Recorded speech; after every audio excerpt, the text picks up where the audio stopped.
Rומkobsky successfully convinces the other Jewish leaders that his proposal will alleviate German terror. And Rומkobsky is right. The unchecked attacks on Jews become fewer. People dare to venture out into the streets again.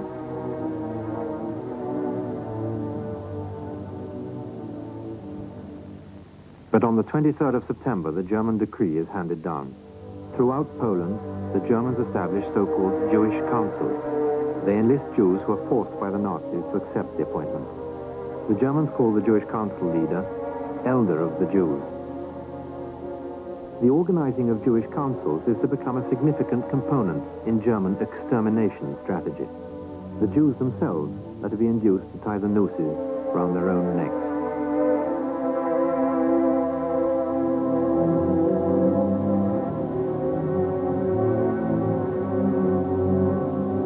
On the 14th of October, the Germans appoint Rומkobsky as Elder of the Jews in Lodz. His maneuverability is determined entirely by the Nazis. Rומkobsky tries to organize social welfare. Among other things, he sets up soup kitchens for the poor. School children are to get free lunches. Rומkobsky believes that the worst is now over.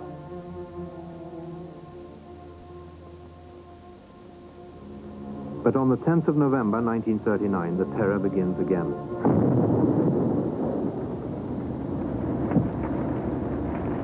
The Germans murder and burn. 4 of Lodz's largest synagogues are destroyed. Shortly afterwards, Rומkobsky receives a German order. All remaining Jewish leaders are to be called together immediately. They are seized, humiliated, and violated, only to be murdered afterwards. The Germans spare Rומkobsky and a few others. Rומkobsky receives orders to carry out a census. All of Lodz's Jews are to be registered. Name, age, address, occupation. To Rומkobsky, this appears to be a meaningless and harmless task. On the 8th of February, the next order comes. The Jews are to be assembled in a ghetto. The ghetto is to be situated in Baluti, the worst of the slum areas in Lodz. The Jews are systematically evicted from Lodz.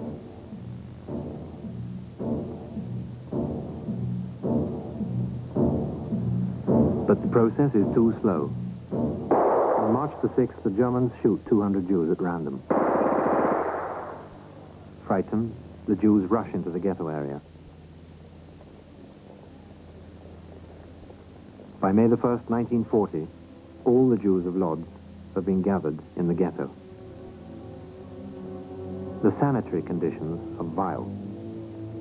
An average of 5 people live in each room. On May the 10th, the Germans seal the ghetto completely. Lodz was the first large ghetto established by the Germans in Poland.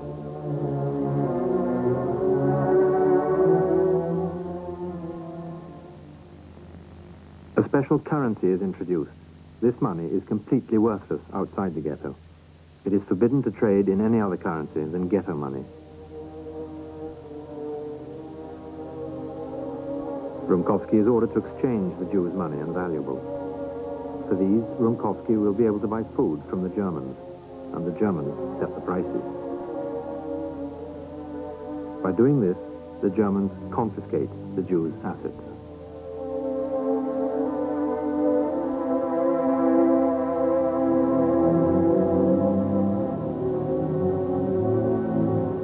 Food shortage is the paramount problem in the ghetto. Food becomes the hard currency of the ghetto.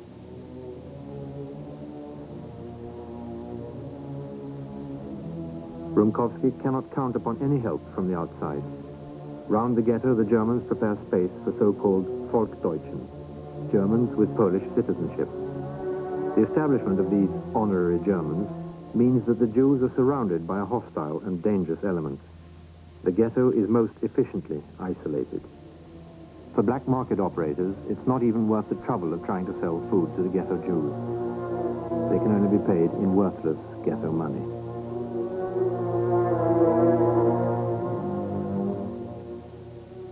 In order to ration and distribute the meager provisions with fairness, administration is necessary. scarcity and misery are the basis of the ghetto bureaucracy. In order to control the distribution of food and maintain order in the food queues, it is necessary to police them. Rומkobsky organizes a police force. Laws and courts are established. Criminal offenses are more or less confined to petty larceny of food. The Jews begin to feel the sting of starvation. Slowly, the death rate increases.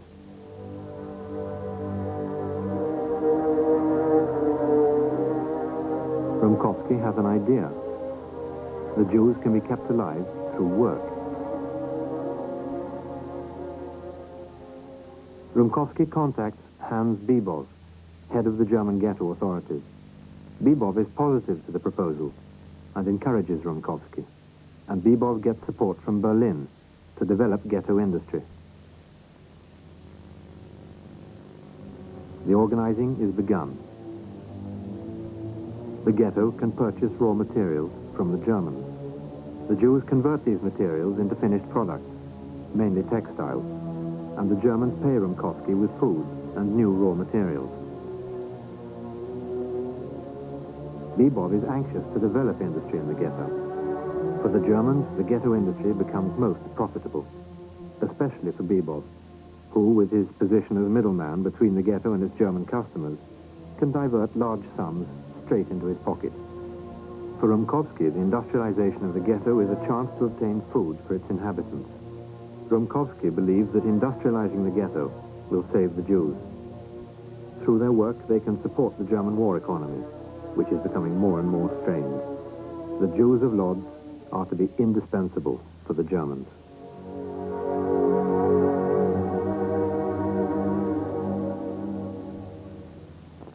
Rומkobsky's ambition is to create a community where the Jews will be able to survive the war, a community with all the functions of a society. Rומkobsky builds up an educational system in the ghetto, nursery schools, and recreational activities. He organizes medical care with a hospital and geriatric care for the aged, a postal service for mail within the ghetto, a fire brigade, and cultural activities, libraries, theater, concerts, and lectures. Rומkobsky's manifesto is spread by posters and in the ghetto's own newspaper, Ghetto Zeitung. Work, bread, care and welfare for the children, the aged and the sick, law and order. And in order to promote all this, the ghetto bureaucracy grows constantly with new departments and divisions.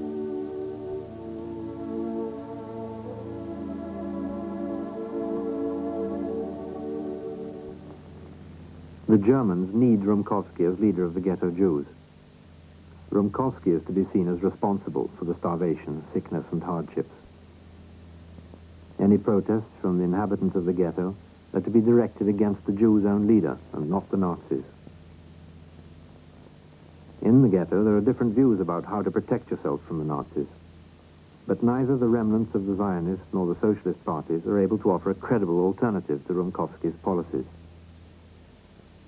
Spontaneous strikes and demonstrations against Rומkobsky break out.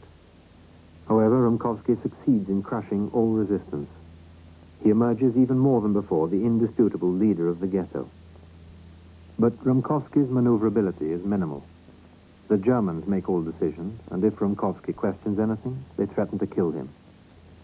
Or Bebov personally inflicts physical punishment on him.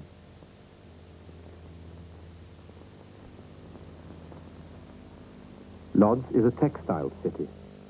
There's no shortage of qualified labor, and Rומkobsky builds up diversified production in the ghetto.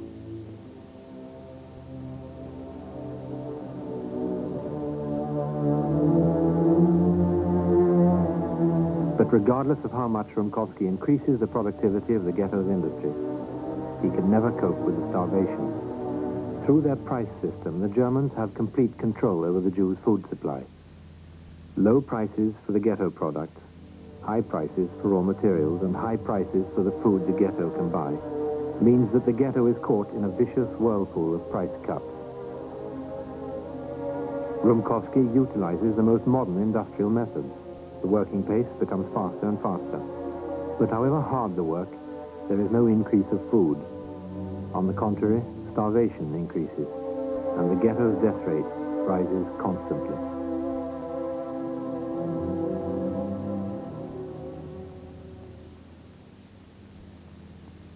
Human excrement, feces. They are called the fecalists. They empty the ghetto's lavatories. An extra piece of bread for the repulsion and the stench. Often entire families pull these wagons. The uneven street tosses the contents of the wagons. It splashes, trickles. A trail of excrement marks their route through the streets of the ghetto. Rומkobsky creates a system where food and work are closely linked together. Those who don't work don't get a food ration, and then death by starvation awaits them. The state of health of the ghetto inhabitants is so low that a slight infection often leads to death. 60% of the ghetto's inhabitants have tuberculosis. One typhus epidemic is followed by another.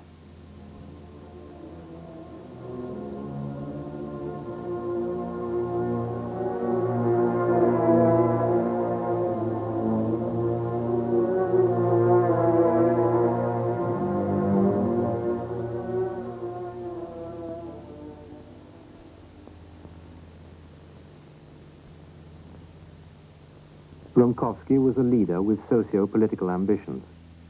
He wanted to create a community where Jewish culture and nationalism could flourish, a community where burdens as well as joys would be shared equally.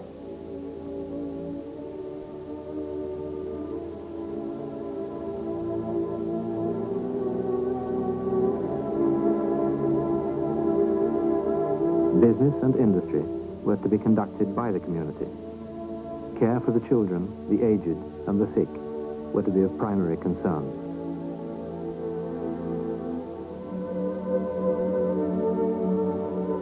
Rומkobsky envisioned himself as the fatherly savior of his people and their guide through this, the most difficult period in the history of the Jews.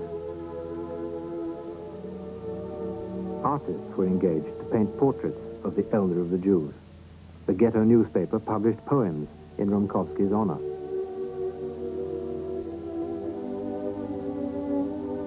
Rומkobsky added writers and photographers to his administration to record his works for posterity. Rומkobsky also printed stamps engraved with his portrait. But this was too much for the Germans, and the stamps were forbidden. They were never used. Albums paying homage to Rומkobsky are also produced. These albums depicted life in the ghetto. In all fields, there are descriptions of Rומkobsky's deeds and actions as the creator of the community.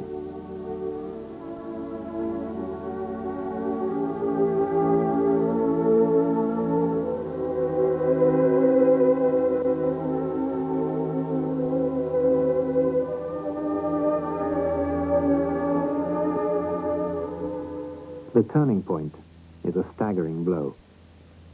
The Germans have completed one of the first extermination camps, Chelmno, now ready to receive the Jews. Trucks converted into gas chambers were used.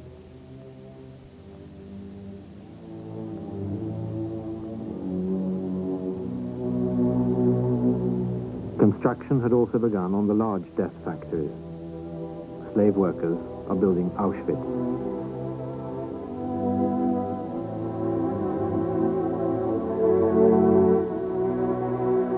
In December 1941, the Germans issue an order for the first deportations from the Lodz ghetto.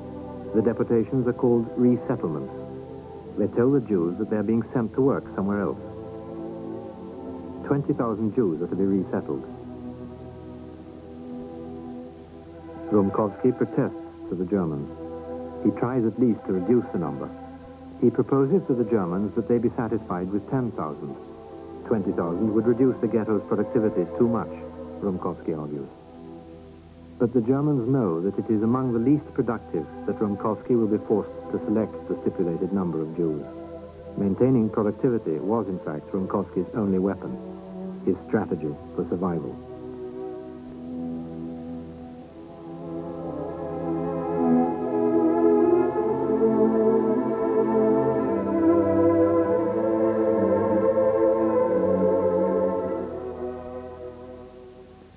ghetto Jews learn of the resettlement in January 1942.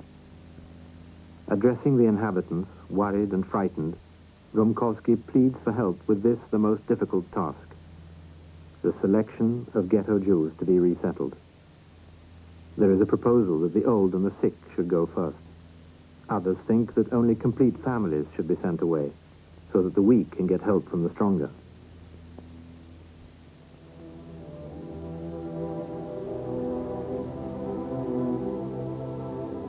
Rומkobsky asks the rabbis for advice. The rabbis convene, but cannot reach any decisive opinion. Rומkobsky finds himself walking on a tightrope.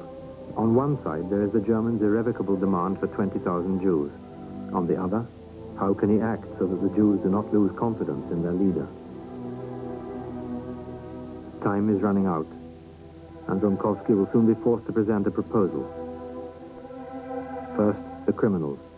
One conviction in the ghetto's police records, if only for a slight misdemeanor, is enough for a person to be resettled. The next group which risks selection are families in which no one works and which are dependent on ghetto welfare.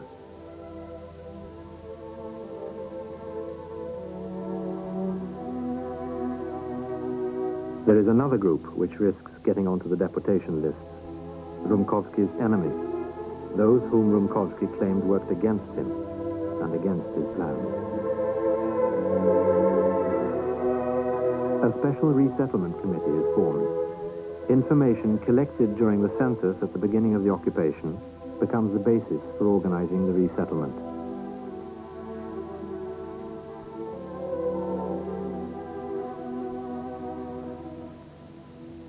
Anxiety, fear, terror.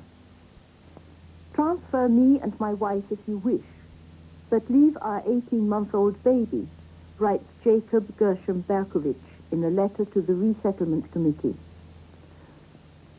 Wolf Eiger writes, if the reason for my resettlement is the sentence upon my son, I would hereby like to explain the following. My son died 7 weeks ago. Therefore, I assume that my son's death removes the blame from me and my family for his offense. I work hard as a porter and am satisfied with my work. A letter from Deborah Einersman. I assume that the reason I am to be resettled is that my husband was sent away to a work camp in Germany earlier. May I point out that it was unbearable for us to live together and that we were separated.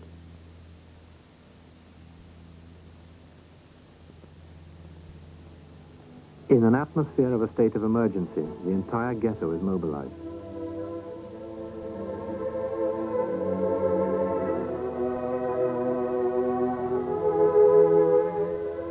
The ghetto's physicians examine those who are to be sent away in order to ascertain whether they are healthy enough to be resettled.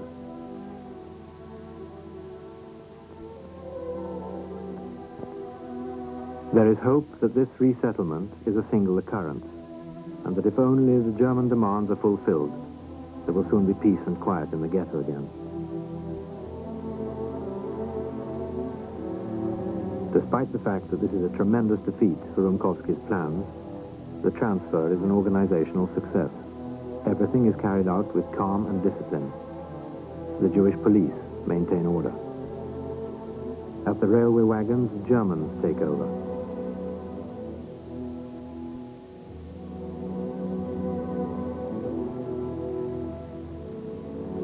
On January the 29th, 1942, 20,000 Jews have been deported from Lodz. They are transported to Chelmno. All are murdered there. None returned.